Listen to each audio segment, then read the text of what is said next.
How do you effectively market your book on Facebook? Well, that is the exact question I'm going to help you answer right here in this video. My name is Tamira Rashid. Now let's jump right into the content. So the most important thing about marketing your books that most authors get wrong is that they wait until their book is already published before they start marketing their book. Marketing isn't just about posting links on every social media platform and website and everywhere else that you can post those links.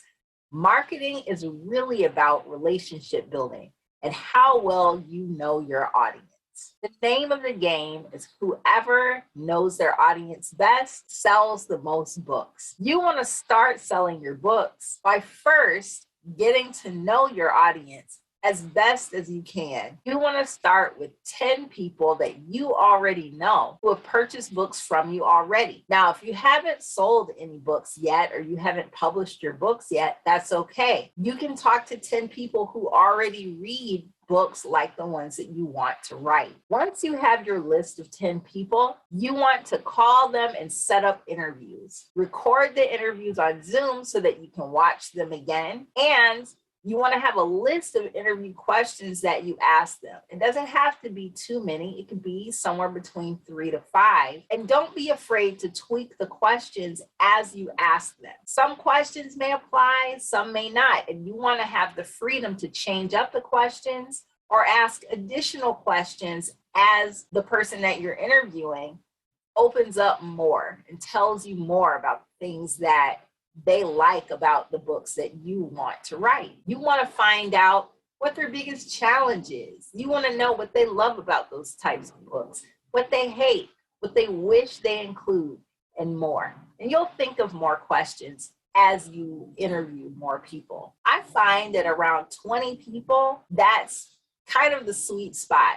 You start to hear all of the answers sort of meshing together and kind of fitting in similar categories. You might even find that they fit in the same maybe 4 to 5 categories of things. Once you have that data, now you can actually start looking for other people outside of the people that you know that also love to read the types of books that you want to write. Your goal is to be able to bring those people into your world. So you want them to add you as friends. You want to grow your follower base starting on Facebook. From what you learn in this process, you'll be able to bring it to any other platform. And I want you to watch my other videos to find out more about other platforms that this technique can be brought to. Once you interview these 10 people, you'll begin to put together a picture of your perfect reader, who it is that you really want to appeal to. Once you have this picture of your perfect reader together, now you can focus on looking for places where they hang out. And Facebook is perfect for that because it has groups on every single topic that you could ever think of. You can find your perfect reader hiding in some of these groups. Add yourself to groups, watch what happens in these groups. See how old the content might be. How long ago was the last post? You don't want to choose groups where people really are posting maybe once every 2 weeks or something like that. That means the group has lost its momentum and it's not really a good place to continue to talk to people. You want to find groups that have 5,000 members or more, and you want to find groups that have people asking questions that you can add value to. Use your expertise, use your personal experience, use your life experience to answer those questions and show that you're an expert in that space. And don't be afraid to give value. Everyone else is holding something back. You want to use these opportunities to connect with your readers to give them the most value that you could possibly give them. So don't hold back. Even if you have something to purchase, your readers are going to want to purchase from you more if you're being free with the information that you have. There's no way that they could follow what it is that you're saying without your guidance anyway. Even if they could, they're still going to want your help. As you add value, you're going to find that people are going to go to your profile. They're going to look you up. and they're going to add you as a friend. When they're doing that, when they're looking you up, this right here is the perfect time to introduce yourself. This is the prime environment to be able to really connect, have the opportunity to showcase authentically who you are and all the things that you've built yourself up to be through your Facebook profile. Notice I didn't say through your Facebook page. When you create a Facebook page and you market to your audience through your Facebook page, people know that you're selling something. They're going to be a lot more skeptical. They're going to be a lot more held back, and they're not going to engage as much on a Facebook page.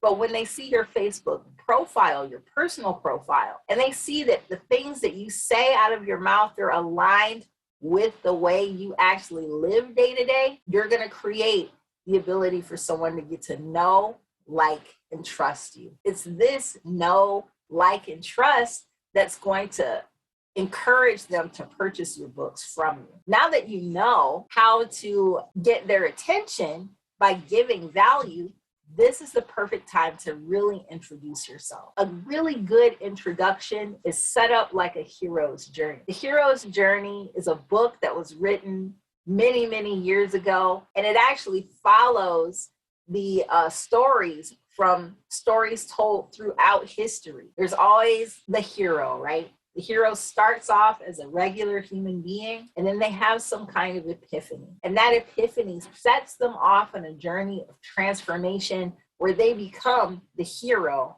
on the other side.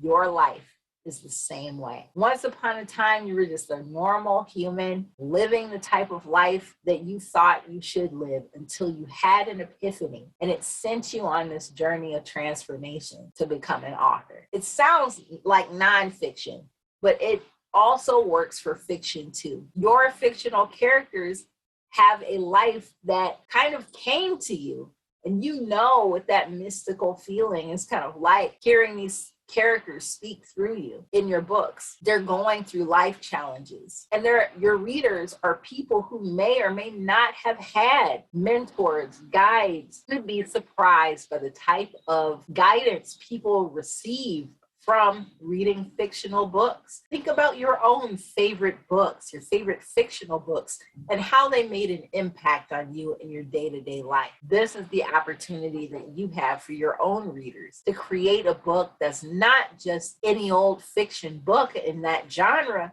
but a book that actually resonates. It connects with them. They can relate to the characters. Even if they hate those characters, they will relate in such a way that they will fall in love with your book series regardless. When you write your intro, you don't want to promote in that introduction, in that group. If you promote your books and provide links and things like that in your introduction, your post will probably get deleted by moderators and by admin. They don't want to see people outwardly promoting themselves in their groups. What you can do is you can introduce your hero's journey, talk about where you've been and how you've turned the challenges in your life into victories. You can then segue that into what it is that you like to do now that you've overcome these things that you've been through in your life. Even if you're a fiction writer, you can write from a hero's journey. You can write from a hero's journey about your characters and how you relate to them in your own life.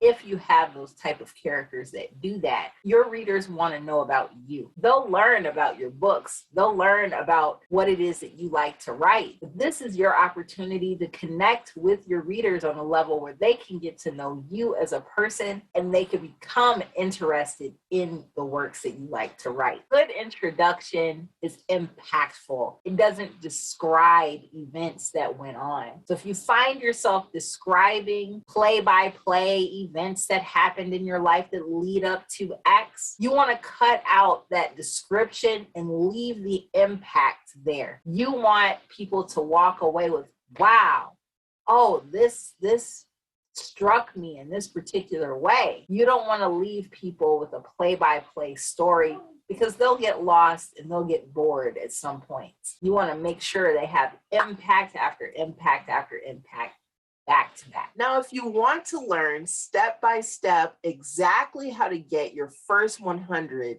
hot new readers from scratch, then be sure to click the first link in the description down below. That's going to give you access to my free 5-day Grow 100 challenge. I'm looking forward to hearing from you soon.